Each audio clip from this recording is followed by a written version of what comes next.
section. I believe it's starting at verse 18, or it's a third portion of the chapter, and it's Israel's refusal to enter the land. Now, this is really what changes the entire tone of the chapter, because they're on their way, they're on their journey to the hill country of the Amorites. It's extremely important. Moses is with them, and they're traveling through the wilderness, they're going through all these things, and on the way there, something really peculiar happens. They start complaining, and they start doubting God, and they start doubting whether any of this stuff is going to come to pass. And Moses is trying to convince them, look, guys, I know you guys are scared, I know it doesn't look like it's going to happen, but it's going to happen. God told me, and he just wanted me to send the message to you. He's going to bless you guys, and when you get there, it's going to be amazing. You guys are going to be prosperous. Just continue to be obedient. And they're like, no, we don't think we can make it. And so the people, they start doubting and doubting and doubting. And that these people, they actually sent spies to the land of the Amorites to kind of find out what was going on in the city. And what they found was shocking to them. It scared them, because they found cities of giants, people just walking around that could kill them, that could crush them, and they were intimidated by this. And so they're like, you know what? I know what God said, but we're not going to go. They made a choice then that they weren't going to go, because, they were intimidated and they were scared. And the text actually talks about this, but that decision changes everything.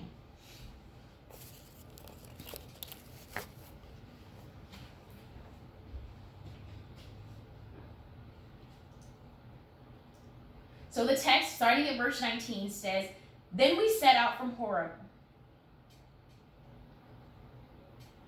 and went through all the great and terrifying wilderness that you saw on the way to the hill country of the Amorites, as the Lord our God commanded us. And we came to Kadesh Barnea. And I said to you, you have come to the hill country of the Amorites, which the Lord our God is giving us.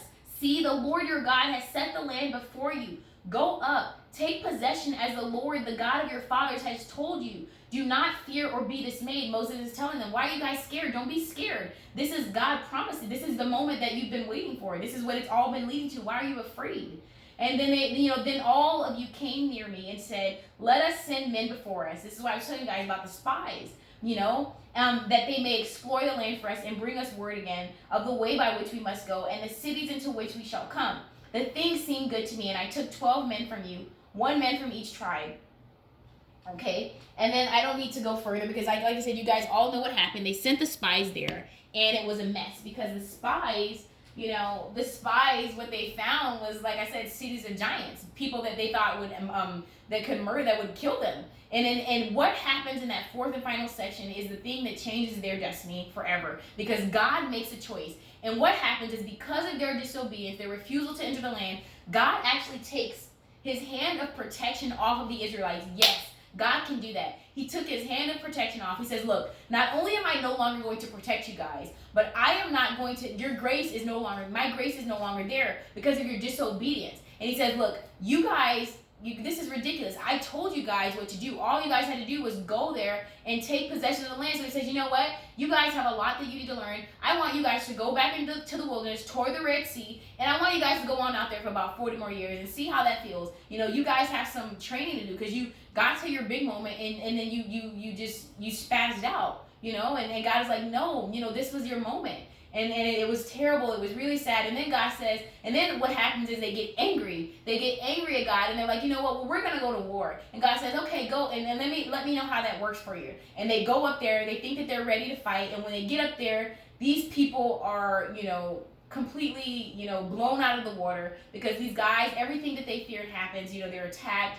They're trampled by these giants, and it's horrible.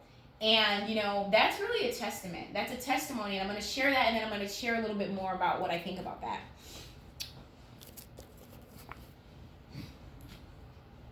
So starting at verse 34, it says, and the Lord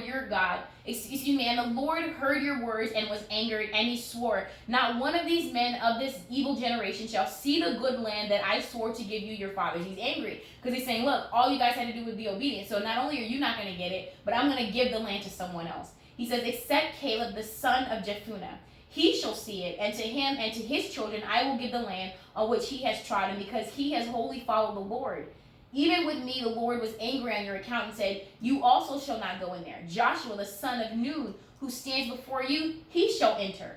Encourage him, for he shall cause Israel to inherit it. And as for your little ones, who you said would become a prey, and your children, who today have no knowledge of good or evil, they shall go in there. Even they will go, and to them I will give it, and they shall possess it. But as for you, turn and journey into the wilderness in the direction of the Red Sea. And I thought after reading that, wow, could they really have allowed that to happen? I mean, could they really have allowed themselves to get exactly where God wanted them to be, and then to just like blow it all away, like just throw it all away? I cannot understand that. I don't believe that. And this is so important that when you get a word from God, when God ministers to you, you know when it's God. You know, if you stay in prayer, you know when God is speaking to you about something. And no matter what it is, whether God is calling you to be obedient in your ministry, whether he's calling you to be obedient in your finances, whether God is calling you to be obedient at your job, in your home, you know, in your relationship, whatever it is, whatever call you're getting from God, please answer it, because the consequences of not being obedient to God are great and many. You know, and we've all had a time when we were disobedient to God, and we've had to face the consequences. You know, and sometimes those consequences are great. This time, this costs a lot of these people their lives. This costs people their destinies, you know, their futures, because they didn't get, not only did they not get what God promised them, but they got hurt. They had to go to war. You know, they got blown out of the water by these people. You know, they got attacked, all because they wanted to be disobedient. So this is a word that, please, guys, I'm just calling you guys to obedience, oh God. You know, please be obedient to what God says. Now, I hope this blessed you guys. I hope that this ministered to your hearts, God. I hope you got something out of this. And I really encourage you guys, if you have not done so, go into the book of Deuteronomy, study the word with some friends, you know, start a little Bible study. And I think that you're really going to enjoy some of the themes in the book, because it's really important. But it might take you a little bit, you know, time to really understand everything that's going on in the text. But I encourage you guys to do that. You're going to enjoy it. It is going to bless you.